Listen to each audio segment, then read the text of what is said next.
স্বামী আর স্ত্রী ঘর করে, স্ত্রী বড় আল্লাহওয়ালা।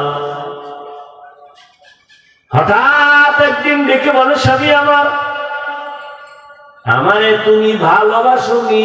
কয় হ্যাঁ। কেমন? কয় সীমাহীন, দলিল প্রমাণ। তুমি আমার জীবন, তুমি আমার মরণ।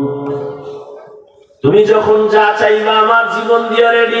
চাইলে দিবানি? কয় কসম, চাইলেই দিয়া দিব।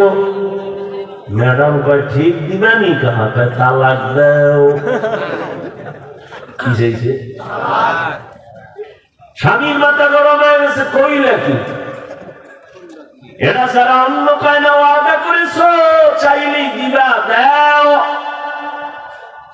দুইজনের ভেতরে মৃদু একটু তর্ক লাগছে। সমাধানের জন্য নবীর দরবারে রওয়ানা। রাস্তার মাঝে গিয়া স্বামী বেচারা হঠাৎ করে পিছলে পড়ে পা ভেঙে গেল। কান্না করে, ও মালিক, আমারে বাঁচায় দাও, তোমার কুদরতের নজর দিয়ে আমারে সুস্থ বানাও। স্ত্রী হাত ধরে কয়, নবীর দরবারে যাওয়ার দরকার নাই, চলো বাড়ি যাই। বাড়ি যাইয়া স্বামীর কাছে কয়, স্বামী, আর আমি তালাক চাই না, মাপ চাই, কথা উদ্ধ করে নিলাম। স্বামী কয়, যদি নাই চাও তো চাইলা কেন, বললা কেন, বলার পরে উদ্ধ কেন করলা? রাসূলের হাদিস কি তুমি জানো না?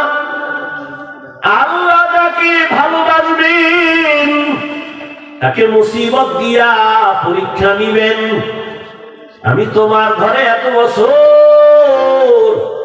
সংসার করলাম, কোনদিন একটা মুসিবত দেখলাম না, কোনো কান্না দেখলাম না, আহ শব্দ দেখলাম না। ভাবলাম যেখানে মুসিবত নাই সেখানে আমার মালিকের দয়ার নজর নাই। যেখানে মালিকের দয়ার নজর নাই ওখানে রহমত নাই। যেখানে রহমত নাই সেখানে আমিও নাই। এজন্য তালাক চাইছি।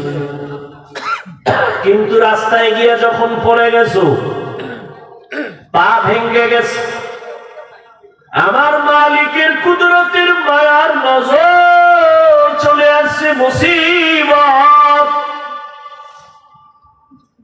ভাবলাম আল্লাহর রহমত শুরু হয়ে গেছে।